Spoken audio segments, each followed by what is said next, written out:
Lis avec moi l'histoire du Petit Prince.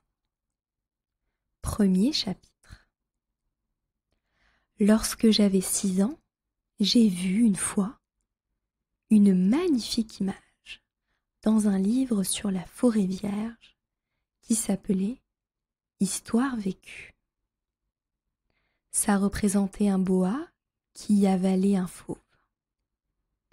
Voilà la copie du dessin. On disait dans le livre: les serpents boas avalent leur proie tout entière, sans la mâcher. Ensuite, ils ne peuvent plus bouger et ils dorment pendant les 6 mois de leur digestion. J'ai alors beaucoup réfléchi sur les aventures de la jungle et, à mon tour, j'ai réussi, avec un crayon de couleur, à tracer mon premier dessin. Mon dessin numéro 1, il était comme ça. J'ai montré mon chef-d'œuvre aux grandes personnes et je leur ai demandé si mon dessin leur faisait peur. Elles m'ont répondu: pourquoi un chapeau ferait-il peur? Mon dessin ne représentait pas un chapeau. Il représentait un serpent boa qui digérait un éléphant. J'ai alors dessiné l'intérieur du serpent boa afin que les grandes personnes puissent comprendre. Elles ont toujours besoin d'explications. Mon dessin numéro 2 était comme ça. Les grandes personnes m'ont conseillé de laisser de côté les dessins de serpents boa ouverts ou fermés et de m'intéresser plutôt à la géographie, à l'histoire, au calcul et à la grammaire. C'est ainsi que j'ai abandonné, à l'âge de 6 ans, une magnifique carrière de peintre. J'avais été découragée par l'insuccès de mon dessin numéro 1 et de mon dessin numéro 2. Les grandes personnes ne comprennent jamais rien toutes seules. Et c'est fatigant pour les enfants de toujours et toujours leur donner des explications. J'ai donc dû choisir un autre métier. Et j'ai appris à piloter des avions. J'ai volé un peu partout dans le monde. Et la géographie, c'est exact, m'a beaucoup servi. Je savais reconnaître du premier coup d'œil la Chine de l'Arizona. C'est très utile si l'on est égaré pendant la nuit. J'ai ainsi eu, au cours de ma vie, des tas de contacts avec des tas de gens sérieux. J'ai beaucoup vécu chez les grandes personnes.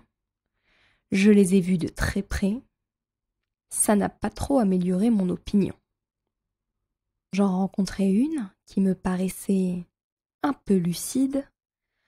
Je faisais l'expérience sur elle de mon dessin numéro 1 que j'ai toujours conservé.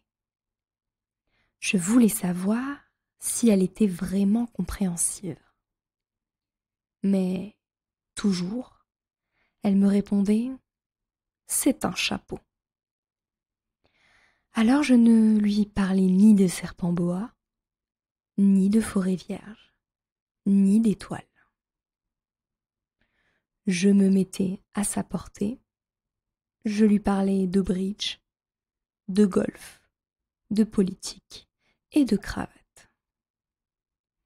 Et la grande personne était bien contente de connaître un homme aussi raisonnable. Chapitre 2. J'ai ainsi vécu seule, sans personne avec qui parler véritablement, jusqu'à une panne dans le désert du Sahara il y a 6 ans.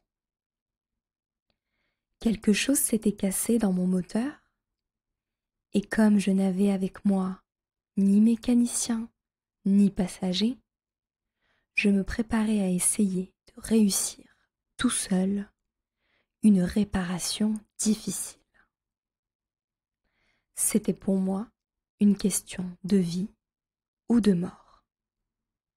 J'avais à peine de l'eau à boire pour 8 jours. Le premier soir, je me suis donc endormie sur le sable, à 1000 milles de toute terre habitée. J'étais bien plus isolée qu'un naufragé sur un radeau au milieu de l'océan. Alors, vous imaginez ma surprise, au lever du jour, quand une drôle de petite voix m'a réveillée. Elle disait « S'il vous plaît, dessine-moi un mouton. » Hein? Dessine-moi un mouton. J'ai sauté sur mes pieds, comme si j'avais été frappée par la foudre. J'ai bien frotté mes yeux, j'ai bien regardé, et j'ai vu un petit bonhomme tout à fait extraordinaire qui me considérait gravement. Voilà le meilleur portrait que, plus tard, j'ai réussi à faire de lui. Mais mon dessin, bien sûr, est beaucoup moins ravissant que le modèle. Ce n'est pas ma faute. J'avais été découragée dans ma carrière de peintre par les grandes personnes à l'âge de 6 ans. Et je n'avais rien appris à dessiner, sauf les boas fermés et les boas ouverts. Je regardais donc cette apparition avec des yeux tout ronds d'étonnement.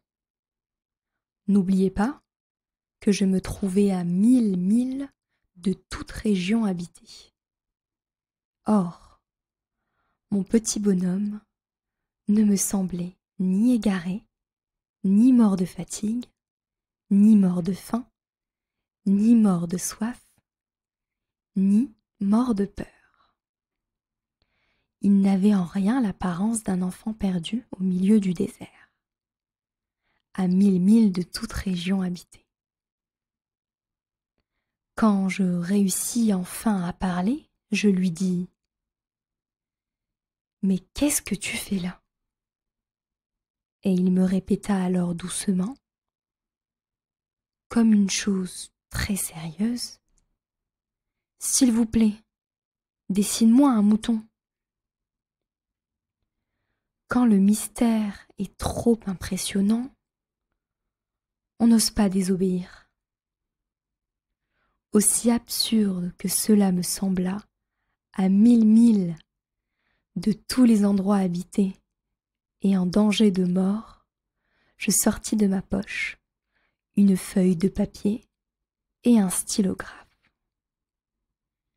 Mais je me rappelai alors que j'avais surtout étudié la géographie, l'histoire, le calcul et la grammaire. Et je dis au petit bonhomme, avec un peu de mauvaise humeur, que je ne savais pas dessiner. Et il me répondit, « Fais rien, dessine-moi un mouton. » Comme je n'avais jamais dessiné un mouton, je refis pour lui l'un des seuls dessins dont j'étais capable, celui du boa fermé, et je fus stupéfait d'entendre le petit bonhomme me répondre « Non, non, je ne veux pas d'un éléphant dans un boa. Un boa, c'est très dangereux, et un éléphant, c'est très encombrant. Chez moi, c'est tout petit, j'ai besoin d'un mouton. Dessine-moi un mouton. » Alors, j'ai dessiné. Il regarda attentivement, puis « Non, celui-là est déjà très malade. Fais-en un autre. » Je dessinai.